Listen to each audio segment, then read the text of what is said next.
We will begin to explain and analyze the landscape scene in the movie Blade Runner 2049, a 2017 sci-fi movie by director Denis Villeneuve. This short scene, about 3.5 minutes long, happens roughly halfway through the movie. It is a quiet, reflective moment where the replicant Officer K, interpreted by Ryan Gosling, takes off in his flying car called a spinner, from the edges of a massive, rainy Los Angeles. This landscape scene underscores the disappearance of nature. In the Blade Runner universe, nature's erasure isn't only a sudden cataclysm but also a gradual, man-made apocalypse accelerated by unchecked industrialization, overpopulation, and corporate exploitation. The original film hinted at this through polluted skies, synthetic animals, and off-world colonization as an escape valve for Earth's overburdened resources. By 2049, the timeline has advanced 27 years, with a killer event amplifying the decay.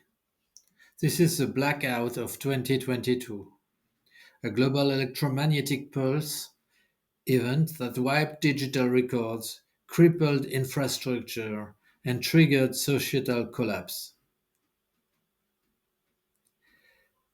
The disappearance of nature stems from environmental overexploitation.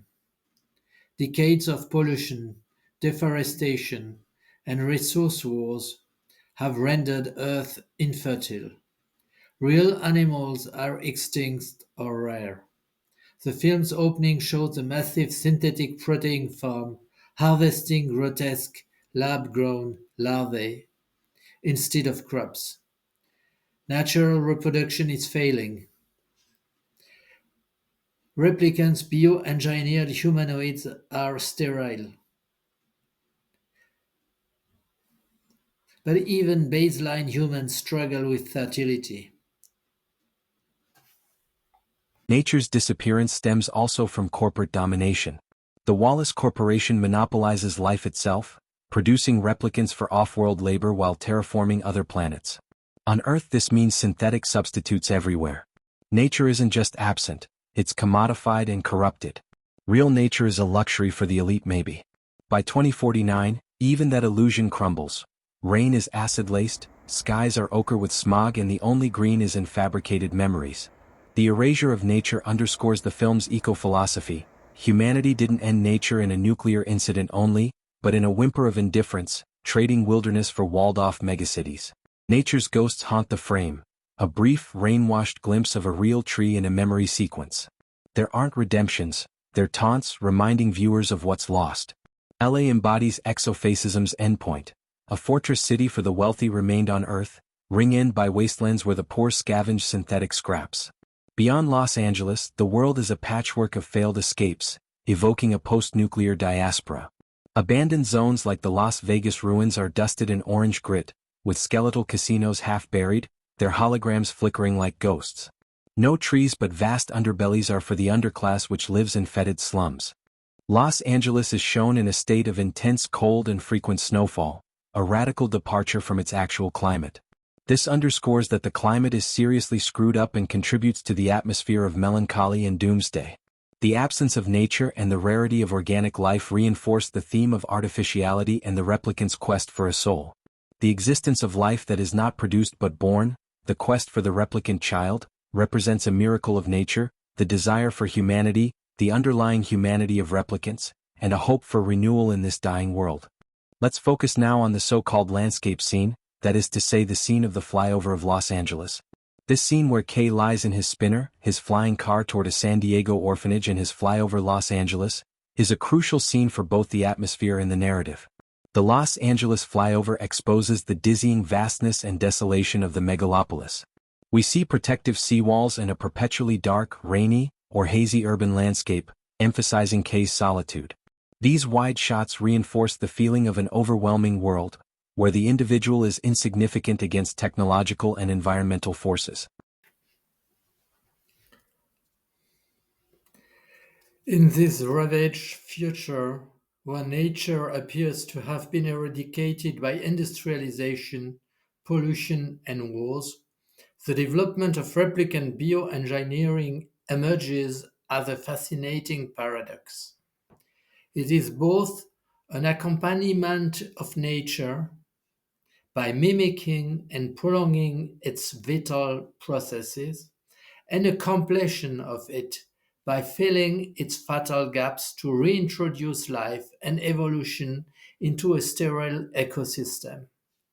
This analysis relies on the film's ecological, philosophical, and ethical themes, revealing how technology, far from opposing nature, reinvents it in a world where it seems irremediably lost.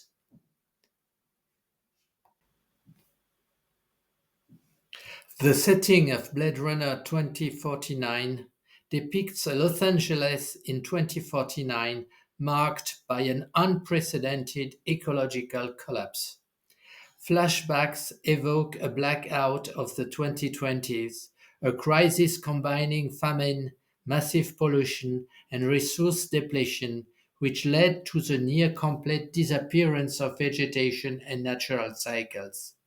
The landscapes are dominated by ochre deserts, industrial ruins, and overcrowded megacities where acid rain falls relentlessly and where trees are merely mummified carcasses, like the dead tree central to the plot, a symbol of planetary sterility. This destruction is not a mere backdrop, it is thematic, illustrating an apocalyptic sublime where humanity, through its technological mastery, has annihilated nature, causing a collapse that makes biological reproduction, the constituent miracle of life, precarious and rare, even among humans themselves. Paradoxically, this ecological void creates space for human intervention.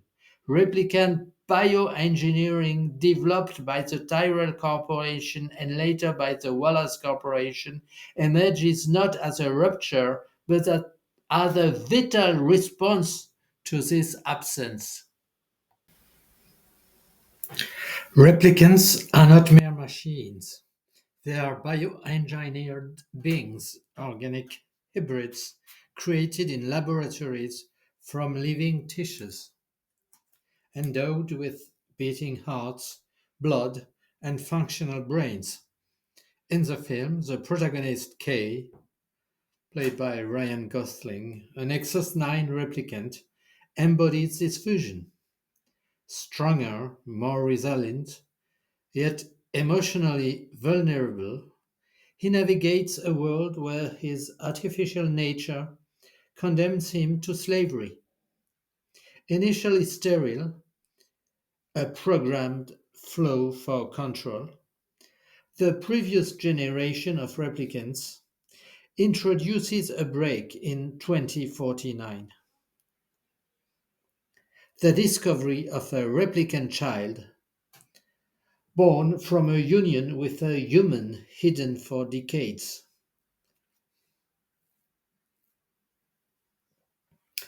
The bioengineering is not a cold imitation of nature, but a biological extension. Replicants integrate natural processes, such as cellular growth, implanted memories, and ultimately reproduction.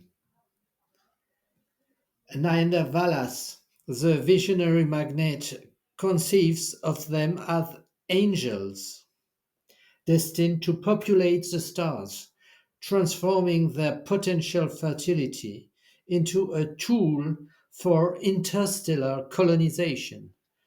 Such technology does not destroy nature, it follows it, reproducing its vital mechanism in a context where natural nature has failed. Replicant bioengineering accompanies nature by faithfully mimicking its rhythms and vulnerabilities, rather than bypassing them. In a sterile world where humans struggle to procreate, replicants embody an organic vitality. They bleed, love, die, and most importantly, in the case of the miracle child, reproduce. This fertility, discovered by Kay on the carcass of a dead tree, symbolizes a cyclical return to life. The tree, an emblem of ecological death, becomes the cradle of a hybrid birth, connecting the artificial to the natural. Philosophically, this evokes the idea of assisted evolution. Replicants prolong human psychological and biological continuity, transcending bodily limits without denying them. They are an amplified force of nature, beings who, by their robustness, colonize hostile worlds where fragile humans' nature would collapse. This is not domination, but a following. Bioengineering technology aligns itself with the laws of Darwinian selection, creating life forms adapted to imminent extinction. More profoundly, replicants complete nature by repairing what its destruction has broken, the capacity to generate the new. In an ecosystem where famine and sterility reign, replicant reproduction represents a divine accomplishment, a tree of life emerging from the ruins. Thus, citing Genesis, sees in them the opening of the matrices for cosmic expansion, transforming bioengineering into a creative act that completes nature's unfinished work. From an ecofeminist perspective, this reverses the logic of domination. Replicants oppressed as nature is by humans embody a liberating hybridity, where technology no longer exploits but restores. For example, through biophilic responses that reconnect beings to a lost vital instinct. The paradox culminates in the film's ending. Kay, dying in the snow, sacrifices himself for a replicant family, suggesting that these artificial beings complete humanity by restoring its natural dimension, vulnerability, love, transmission. This completion is not utopian, it is ambiguous as it is exploited by capitalism, highlighting the risk of a completed nature turned into a commodity. Yet the film insists on emancipation. Replicants, through their agency, transform destruction into rebirth. In Blade Runner 2049, replicant bioengineering is not the antithesis of nature, but its echo in the void. It accompanies it by prolonging its vital flows and completes it by establishing hybrid reproduction that defies extinction. This paradox, a destroyed nature reborn through artifice, questions our reality. Faced with climate change, could biotechnology, like the replicants, force us to redefine what is natural? The film, through its apocalyptic sublime, invites us not to fear, but to marvel at this hybridity where life, even engineered, persists. Such Blade Runner 2049 is not an elegy to loss, but a manifesto for an augmented nature, incomplete without us.